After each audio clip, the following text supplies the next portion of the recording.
Welcome to this video, which explains the IBC Accelerator Media Innovation Programme, from the context, process and all the benefits to the timing and outputs, as well as many of the other aspects of this groundbreaking initiative. So what is IBC? Well, it's the international organisation serving the global media and entertainment technology ecosystem. It's been doing that for around 50 years or more.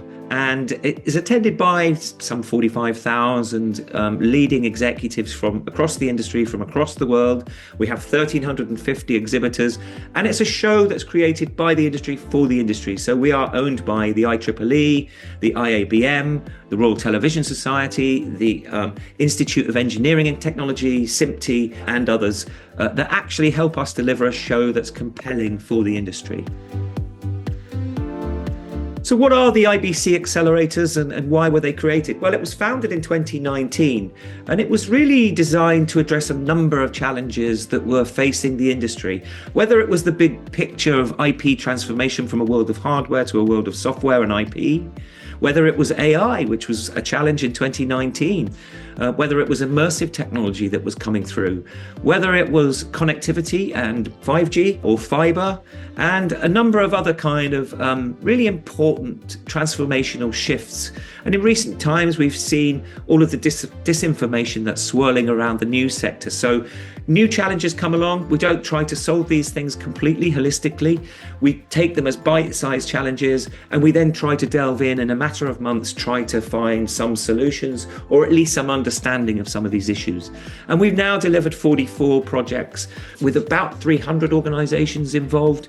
And we showcase the proof of concepts, the solutions, the learnings. We showcase them at IBC. Importantly, it's about learning by doing. It's about accelerating innovation. It's not about accelerating funding for startups. It's actually about accelerating learnings. The champions are the buyers of the tech, the end users that serve the audiences within the wider IBC ecosystem.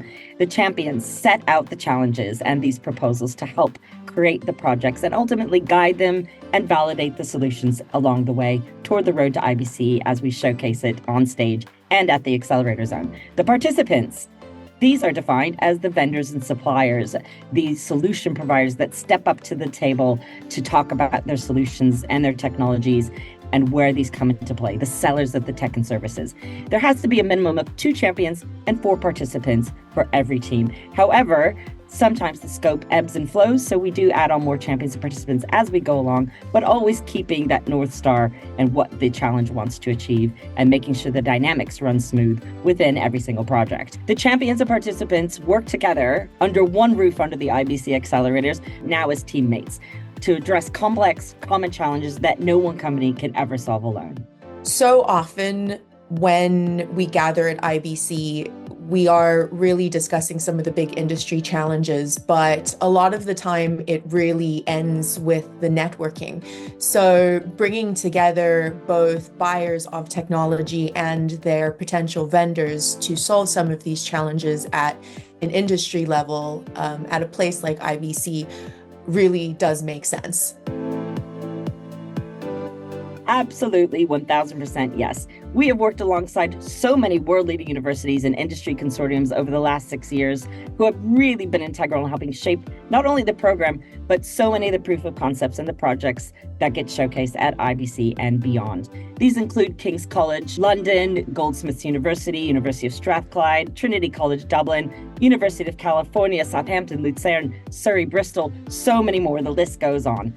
We've also worked with super influential industry groups and leading bodies and governing bodies such as IET, SIMPTE, Movie Labs, XR Eco, Transmixer, EBU, and many, many, many, many, many more. With these industry consortia and academia, they often bring super critical research, out-of-the-box thinking, sometimes labs, facilities, and additional resources in context to both the academic work they're working on and the students with these projects that we love seeing become the next generation of media leaders. The market these days is very competitive, and very often the vendors and the buyers joining the projects are often constrained by needing to prove ROI when they are joining sort of R&D groups like the accelerators. And what the consortia and the academic institutions really bring to this is an unrestrained view of the potential of tech in these markets. They bring some of the most innovative ideas and often some very innovative ways of solving it, because they're not constrained in their way of thinking about these challenges in the same way that the markets are. So they bring an absolutely invaluable perspective to the way that we solve these challenges. We have a submission process. We have quite a detailed submission form, which is on our website. It's important to read the submission guidelines that accompany that, and it will help you and give you a view of some of the questions that we ask. Submissions should really address common media industry challenges for which solutions can be achievable and found, and proof of concepts developed in a matter of 5 to 6 months. So tight scoping of these projects is absolutely vital. But they really should focus on what the innovation is for the industry. And participants can propose projects, but it's mandatory to have 2 champions, the buyers of technology, that are there supporting the pitch from the get-go. So just 12 projects will be selected through this process. They'll be pitched at Kickstart Day, and then from that we select just 8 projects that go forward to develop their proof of concepts through to IBC. This is a very expensive program to deliver, and the fees help to fund the program. Things like the Kickstart Day, which is going to take place in Q1 each year. That's a big event, and we've got things like facilitation of the projects with myself, my colleagues Mookie and Karen, supporting the development of these projects. We have a significant marketing and promotional campaign that supports it, and we have a big investment in the on-site accelerator zone and the innovation stage at the show itself. We also do an awful lot of recruitment and evangelism for the projects at major shows. But, ask the guys about the fees, talk to us. It really depends on the size of your company. There's an annual registration fee for champions, but there are some project participation fees for the vendors, and that really depends on the size of the company by their annual revenue. So talk to us. The submission guidelines on our website has lots more detailed information, and it's key that you understand there are fees for the program.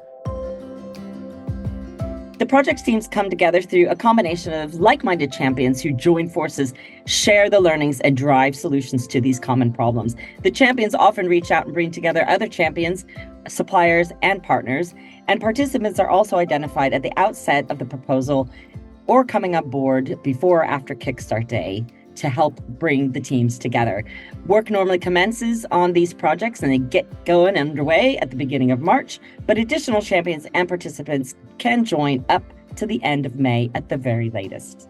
So once we have the champions outlined after the Kickstart Day, it really is up to the project participants to understand the scope of what they're trying to achieve, and then to really make sure that the participants they need to make that vision come to life are part of the program. So over the next few weeks, as we refine the scope, as we really get a plan together for the end of the summer, that we really think around who are the vendors, who are the other broadcasters, who are the other content providers in the market that really should be part of this conversation.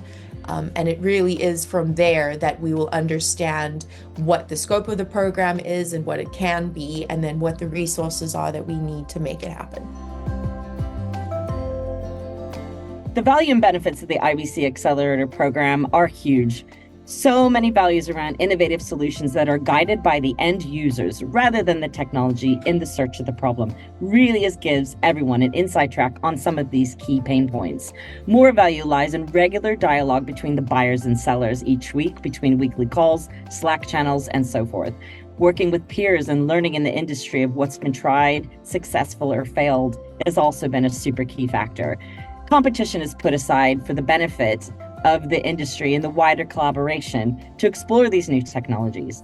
Marketing and visibility of these projects is tenfold when it comes to the IBC, as it happens all year round to the global IBC community for projects and teams before, during, and after IBC. There are also huge value and benefits around the potential opportunities to deploy our proof of concepts into real-world use cases. Great examples of this lie around the Formula E trials in 2024, hackathons, regular meetups, in-person studio and lab testing and remote, of course, and also the tangible learning by doing experimentation.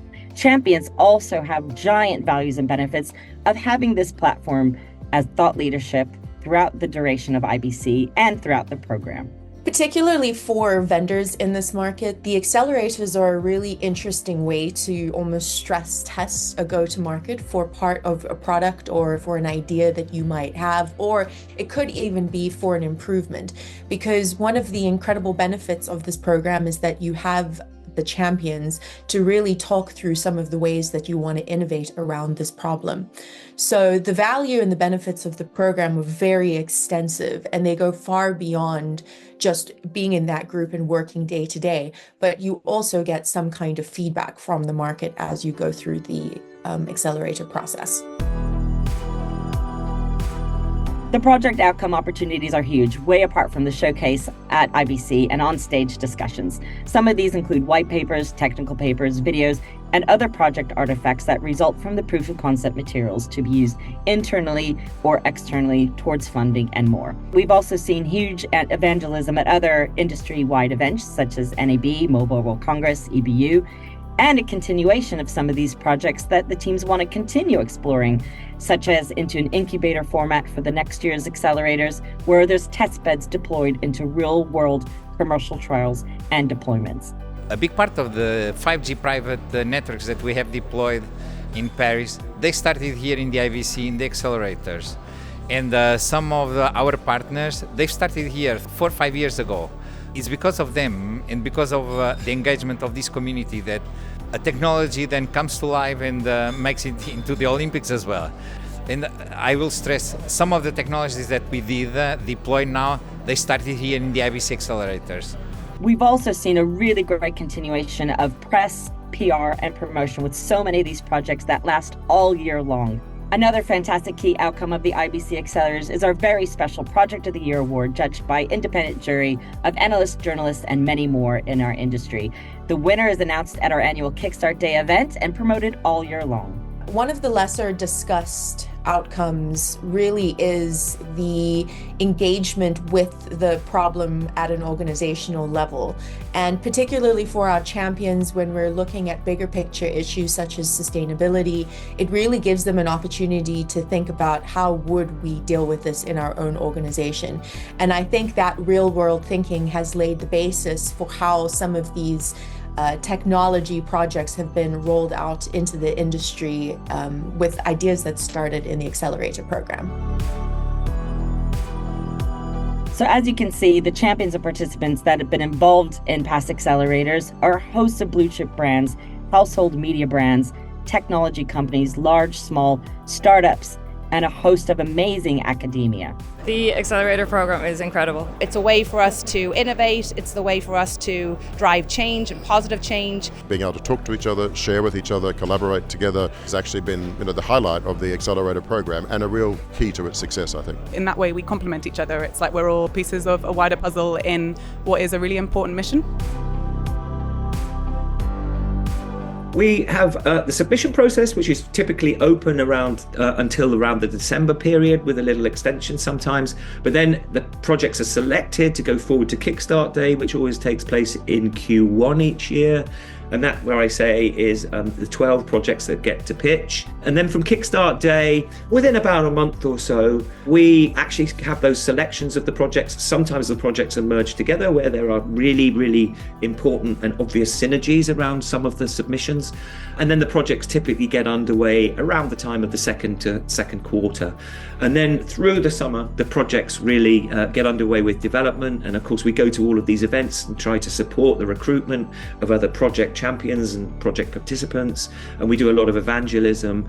And then as we get toward IBC, just before the show each August, we start to develop the narrative around those projects. What do we want to actually project around our learnings at the show itself? The timeline of the projects, we are realistically looking at about a 5-month period.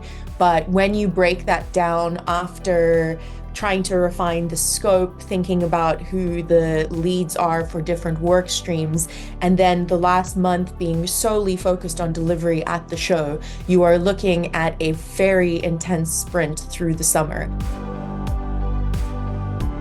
If you're interested in finding out more, the best place to go is the IBC website, IBC show website that is, and you can find accelerators there.